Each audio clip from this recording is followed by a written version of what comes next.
नमस्कार।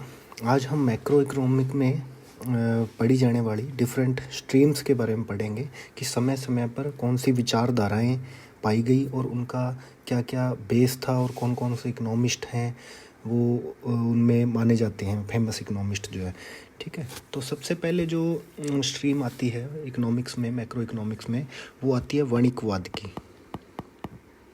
वणिकवाद, ठीक है, सबसे पहली जो है इसको बोलते हैं मर्केंटलिज्म।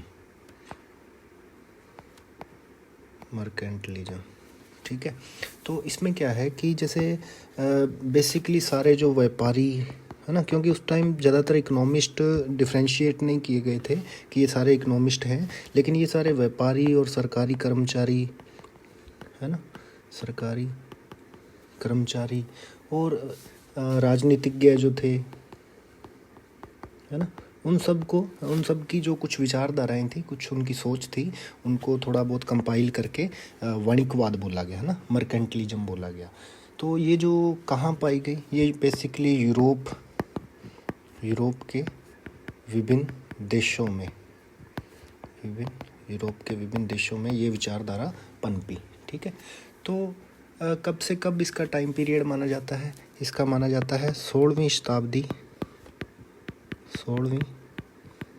शताब्दी से 18वीं शताब्दी के मध्य तक। 18वीं शताब्दी के मध्य तक। ठीक है, तो इस जो थ्योरी या वणिकवाद जो स्ट्रीम थी, इसका जो बेसिक इकोनॉमिस्ट जो फेमस माने जाते हैं वो कौन कौन से हैं? ठीक है, जैसे इनमें नाम आता है थॉमस मन।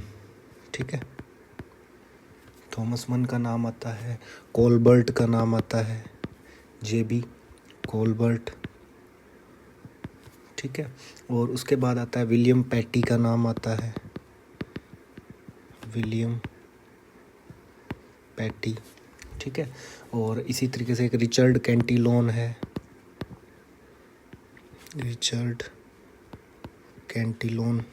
ठीक है, तो इस तरीके से इन सब इकोनॉमिस्ट को वणिकवाद विचारधारा के प्रवर्तक या इनका सपोर्टर माना जाता है। ठीक है, तो अब ये जो वणिकवादी विचारधारा थी ये अलग अलग देशों में अलग अलग नाम से पनपी थी। जैसे ब्रिटेन जो था, तो ब्रिटेन में इसको वणिकवाद के नाम से ही जानते थे, और जो फ्रांस था, फ्रांस में इसे फ्रांस जो कंट्री था उसमें इसे कोलबर्टवाद के नाम से जाना जाता था। ठीक है, फ्रांस में इसको कोलबर्टवाद के नाम से जाना जाता था। ठीक है, कोलबर्ट वहाँ का एक वित्त मंत्री था जो इस विचारधारा का काफ़ी समर्थक था, तो इसलिए उसके नाम से कोलबर्टवाद इसको बोला जाता था। ठीक है, तो ये जो विचारधारा थी व्यापारियों से रिलेटेड थी, तो इसलिए इसको मर्केंटलिज्म ज़्यादा इसका नाम प्रचलित हुआ। ठीक है, सो इसके बाद जो आता है दूसरी जो स्ट्रीम गिनी जाती है वो मानी जाती है प्रकृतिवादियों की, है ना, प्रकृतिवादी अर्थशास्त्री, जिसको हम बोल सकते हैं फिजियोक्रेट्स।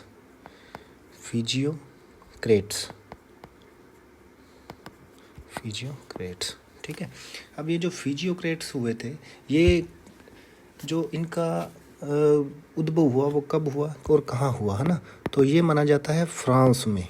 ठीक है, तो फ्रांस में ये 18वीं शताब्दी के मिड में इनका उद्भव हुआ, है ना, 18वीं शताब्दी के मिड में। ठीक है, सो जो इनका जो बेसिक क्या बोलते हैं कि वाक्य माना जाता था, वो ये माना जाता था कि मोर गोल्ड, मोर वेल्थ और मोर पावर। ठीक है, ये इनका ध्येय वाक्य माना जाता था एक तरीके से कि ये मतलब उनकी पूरी थ्योरी को एक्सप्लेन करते हैं ये वर्ड्स। ठीक है, तो अब आता है कि जैसे इनका ये किस चीज़ पे स्ट्रेस ज़्यादा देते थे, है ना, तो जैसे ये कृषि को सबसे महत्वपूर्ण स्थान देते थे, है ना, अब जैसे मर्केंटलिज्म था ऊपर, तो ऑब्वियसली वो व्यापार के ऊपर ज़्यादा अपना रखते थे, लेकिन जो ये फिजियोक्रेट्स थे वो एग्रीकल्चर को अपना ज़्यादा इम्पोर्टेंस देते थे। ठीक है, तो ये इनका नाम प्रकृतिवादी क्यों पड़ा? क्योंकि ये प्राकृतिक व्यवस्था है ना, जो क्योंकि ये प्राकृतिक व्यवस्था और प्रकृति के शासन और प्रकृति के शासन पर बल देते थे। ठीक है, कि ये मानते थे कि जैसे प्रकृति है, प्राकृतिक चीज़ें चलती है, वैसे ही सब कुछ चलना चाहिए, है ना। प्राकृतिक विधान के अनुसार आर्थिक व्यवस्था संचालित होनी चाहिए, है ना। प्राकृतिक विधान के अनुसार, प्राकृतिक विधान के अनुसार आर्थिक जो व्यवस्था है, आर्थिक व्यवस्था संचालित होनी चाहिए, संचालित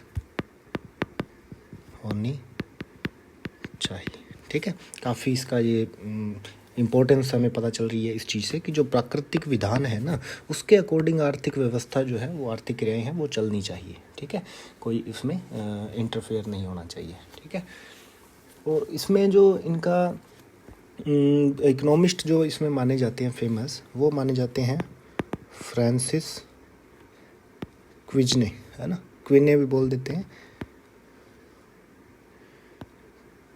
ठीक है, तो इसके बाद आता है रॉबर्ट टर्गट, रॉबर्ट टर्गट,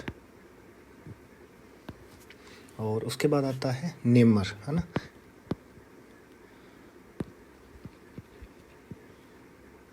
ठीक है, तो ये कुछ अर्थशास्त्री हैं इनके। ठीक है, ओबियसली अब इनका जो ध्येय वाक्य था उसका क्या मतलब है, ये ज़्यादातर प्रीशियस गोल्ड या मेटल को इकट्ठा करने में विश्वास करते थे और खुद अपने कंट्री के डेवलपमेंट को दूसरे कंट्री के बिहाफ पे करते थे। यानी कि वो बोलते थे कि एक्सपोर्ट ज़्यादा से ज़्यादा करो ताकि हमारे पास गोल्ड और वेल्थ बढ़े और दूसरा कंट्री भले ही उससे गरीबी में चला जाए और इंपोर्ट को कम से कम कर दिया जाए। ठीक है, तो ज़्यादा एक्सपोर्ट पे जोर देते थे, इंपोर्ट्स को ये मिनिमम रखना चाहते थे। ठीक है, इस तरीके से। सो ये हो गया हमारा प्रकृतिवादी। ठीक है, प्रकृतिवाद हमारा यहाँ पूरा हुआ। उसके बाद आता है कि प्रकृतिवादियों के बाद आए क्लासिकल्स।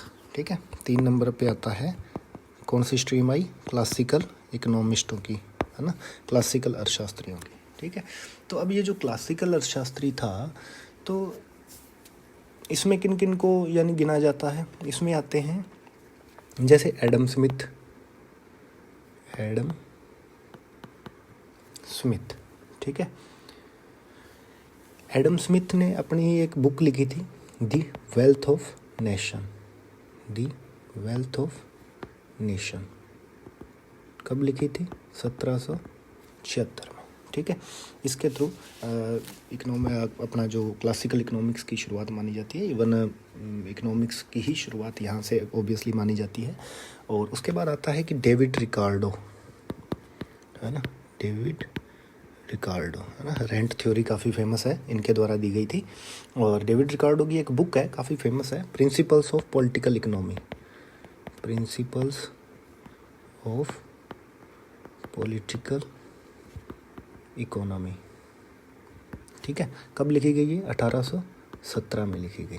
ठीक है, इसी तरीके से मिल, है ना, मिल एक इकोनॉमिस्ट है, इनका भी क्लासिकल इकोनॉमिस्ट में अंतिम इकोनॉमिस्ट माने जाते हैं ये क्लासिकल्स में। ठीक है, ये जो क्लासिकल्स था, ये इनका एमर्जेंस जो हुई थी, है ना, इनकी जो एमर्जेंस हुई थी वो किसके अगेंस्ट हुई थी?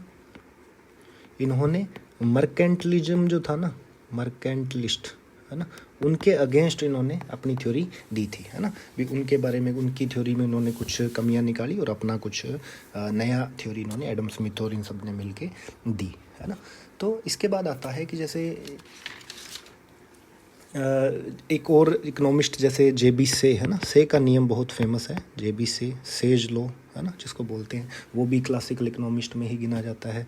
और माल्थस, है ना, माल्थस, तो ये सारे इकोनॉमिस्ट हैं जो ये क्लासिकल से संबंधित है। और 18वीं और 19वीं शताब्दी तक इनका टाइम पीरियड रहा, 18वीं व 19वीं शताब्दी।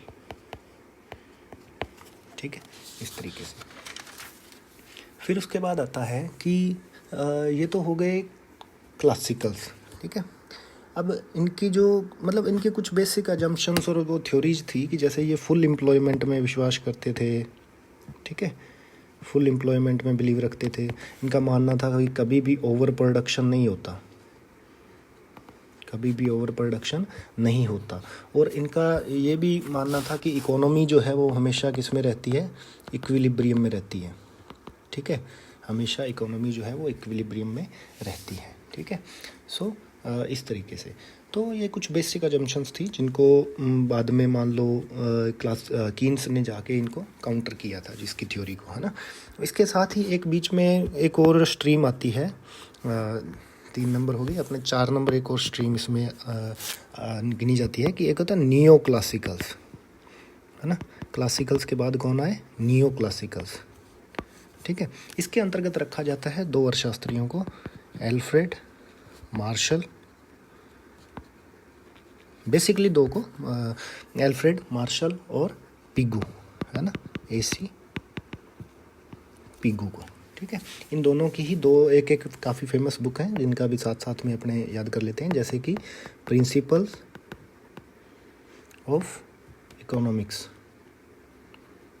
कब लिखी थी ये लिखी गई थी 1890 में। ठीक है, प्रिंसिपल्स ऑफ इकोनॉमिक्स। उसके बाद आता है कि AC पिगू की जो बुक थी वो थी the theory of unemployment, the theory of unemployment.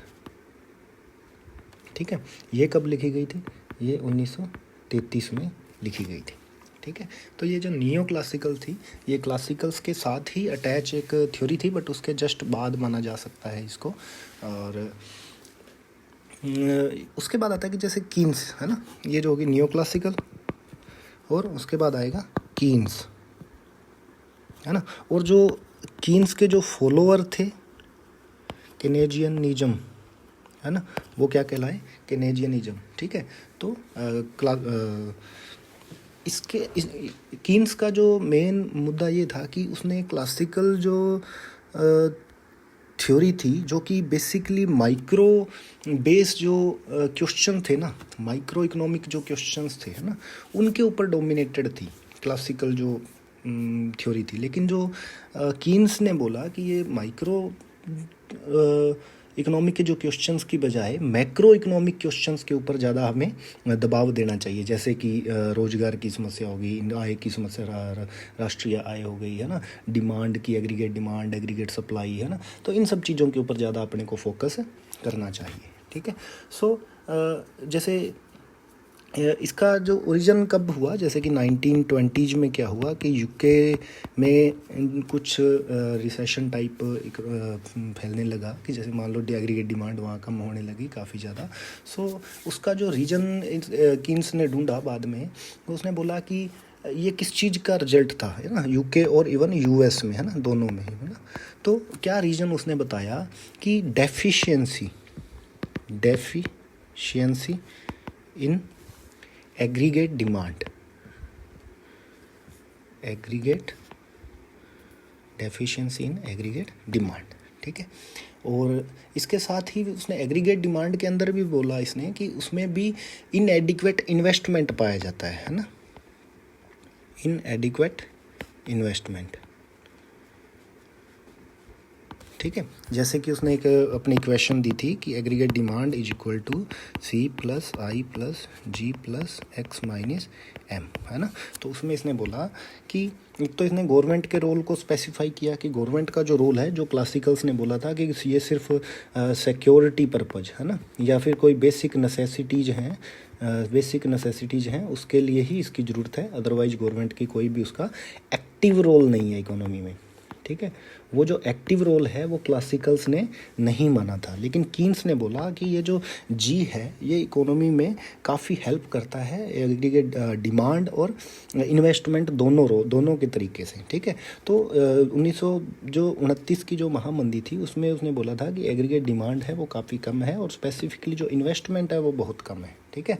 सो इस तरीके से तो इसके लिए उसने गवर्नमेंट के रोल को काफ़ी स्पेसिफाई करके आगे बताया कि हमें इसको एज ए मल्टीप्लायर, जैसे एक मल्टीप्लायर की थ्योरी भी इसने दी थी, मल्टीप्लायर है ना, कि मल्टीप्लायर कैसे काम करता है अगर गवर्नमेंट आगे इन्वेस्टमेंट करती है या एक्सपेंडिचर करती है, ठीक है। तो इसने अपनी एक किताब लिखी थी 1936 में, ठीक है। क्या नाम था? द जनरल थ्योरी, ठीक है, जो कि मैक्रो इकोनॉमिक्स का बेस मानी जाती है, ठीक है। और इवन इसे फादर ऑफ मैक्रो इकोनॉमिक्स भी बोला जाता है, ठीक है। सो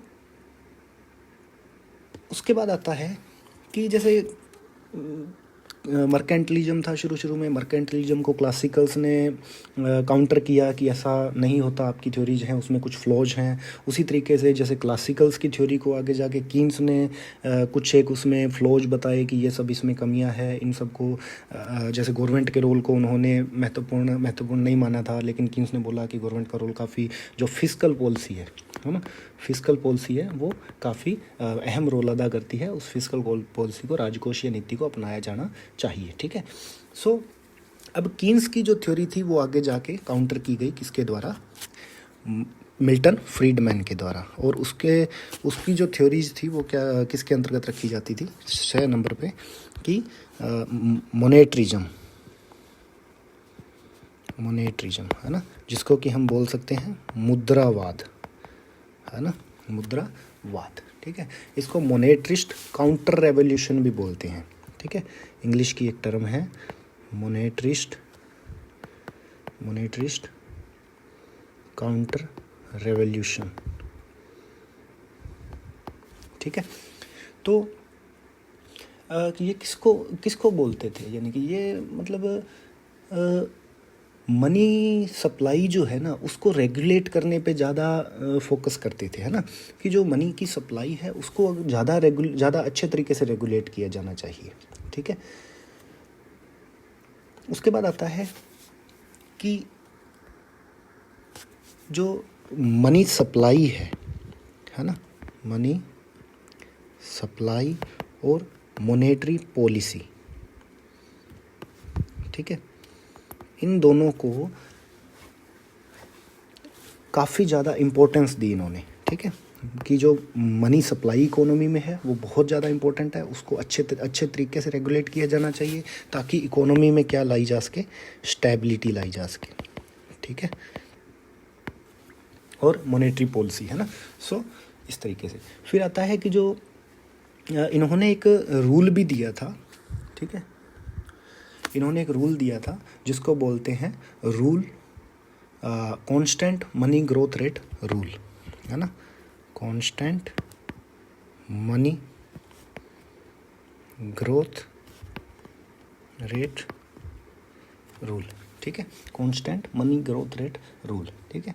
तो ताकि ये इनका मानना था कि जो मॉनेटरी पॉलिसी है वो किसी की डिस्क्रिशन पे छोड़ने की बजाय वो एक रूल के अकॉर्डिंग चलनी चाहिए, है ना। जैसे कि जो भी सेंट्रल बैंकर्स हैं उनके डिस्क्रिशन पे उस चीज़ को उनके मनमर्जी पे छोड़ने की बजाय एक रूल होना चाहिए, उस रूल के अकॉर्डिंग मनी सप्लाई को अपने डोमिनेट करना चाहिए, जिससे कि इकोनॉमी में स्टेबिलिटी बनी रहेगी, ठीक है।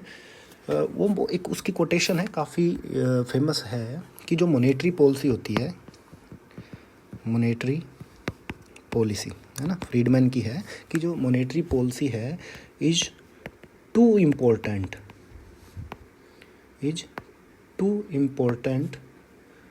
To be left to central bankers,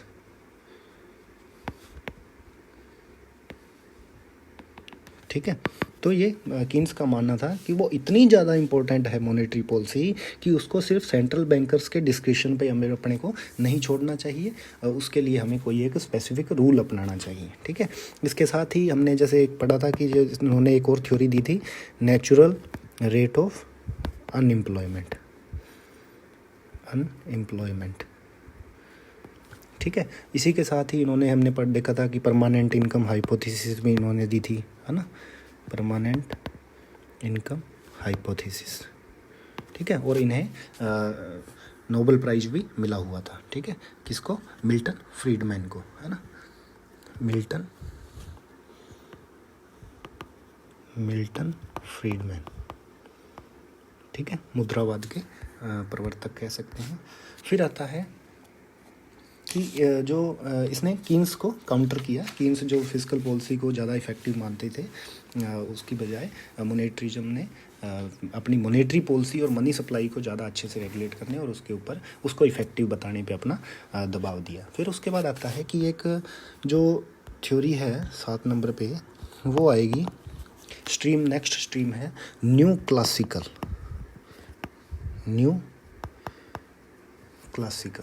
ठीक है, न्यू क्लासिकल थ्योरी जो है, इसको कौन कौन से अर्थशास्त्रियों को, जैसे रॉबर्ट ल्यूकास। ठीक है, रॉबर्ट ल्यूकास, थॉमस सार्जेंट।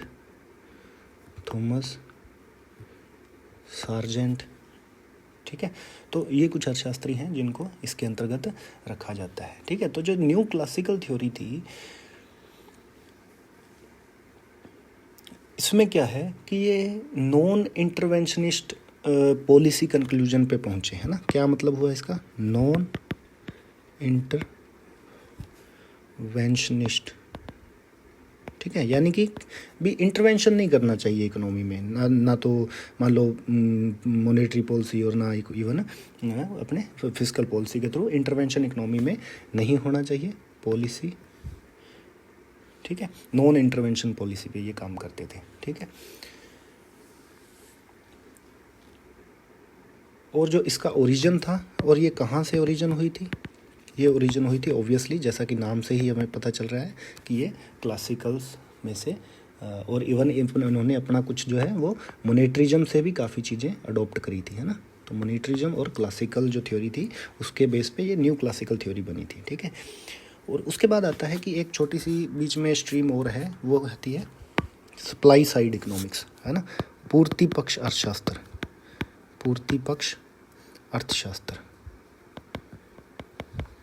ठीक है, इसको बोलते हैं सप्लाई साइड इकोनॉमिक्स।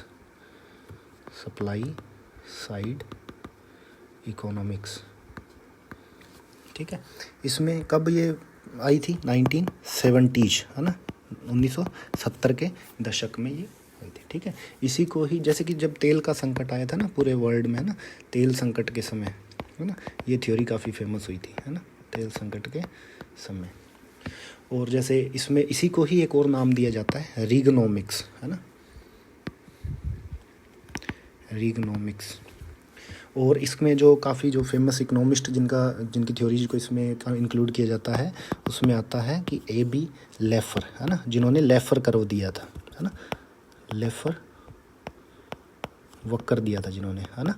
तो लेफर वक्र जो है वो इस थ्योरी का मतलब इस थ्योरी के बेस पे बना था। सो उसके बाद आता है कि P.C.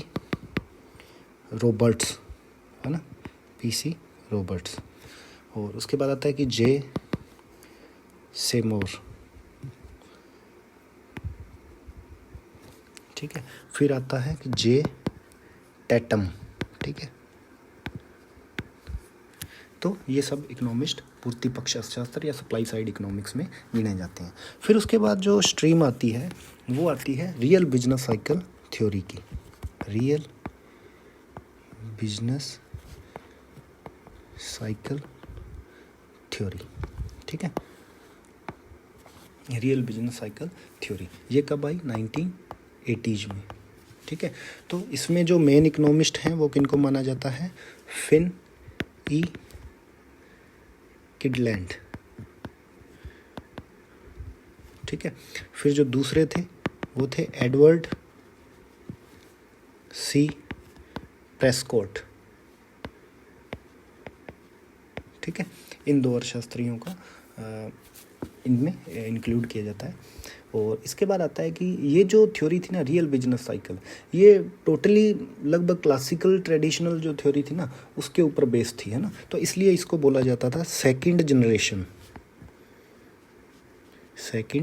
जनरेशन ऑफ इसको second generation of new classical model भी बोला जाता था ना, न्यू क्लासिकल, ठीक है, second generation of new classical, ठीक है। अब जैसे क्लासिकल्स के ऊपर बेस थी न्यू क्लासिकल की, और न्यू क्लासिकल के अंदर ही सब पार्ट था ये रियल बिजनेस साइकिल थ्योरी का, ठीक है। भी उसी में से ही कुछ इकोनॉमिस्ट थोड़े अलग व्यू रखते थे, तो उनको इसलिए इसको सेकंड भी बोला जाता है ना। तो इसको modern version of classical economics भी बोला जाता है ना, modern version of classical economics भी बोला जाता है इस थ्योरी को, ठीक है। और इसमें इन्होंने एक हाइपोथेटिकल जो पर्सन को लिया जिसे रॉबिन्सन क्रूसो बोलते थे ये, ठीक है, रॉबिन्सन क्रूसो, ठीक है। उसको इन्होंने हाइपोथेटिकल एक जैसे एजेंट बोलते थे ये, कि इस एजेंट के थ्रू इन्होंने इकोनॉमी के जो भी लॉज हैं उनको एक्सप्लेन करने की कोशिश करी थी, ठीक है। तो ये हो गया रियल बिजनेस साइकिल थ्योरी, ठीक है। फिर जो आती है लास्ट, जिसको अपने कह सकते हैं कि जो 20वीं सदी में थी थ्योरी, वो थी न्यू केन्जियन थ्योरी, है ना, न्यू केनेजियन थ्योरी, ठीक है।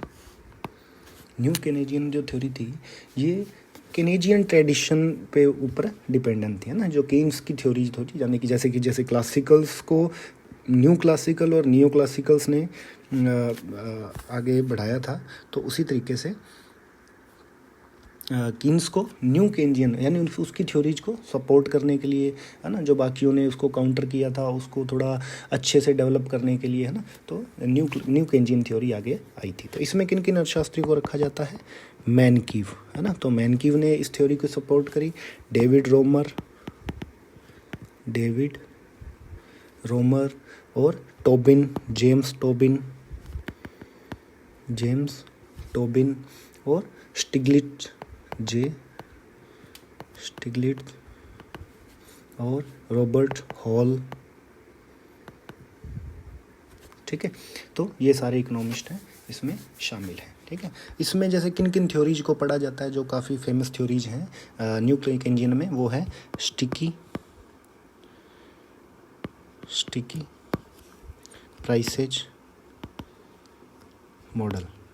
प्राइसेज मॉडल, जिसे कि मेन्यू कॉस्ट भी बोल देते हैं ना, मीनू कॉस्ट, ठीक है। मैनकीव के द्वारा ये थ्योरी दी गई थी। और उसके बाद आता है कि एफिशिएंसी वेज मॉडल,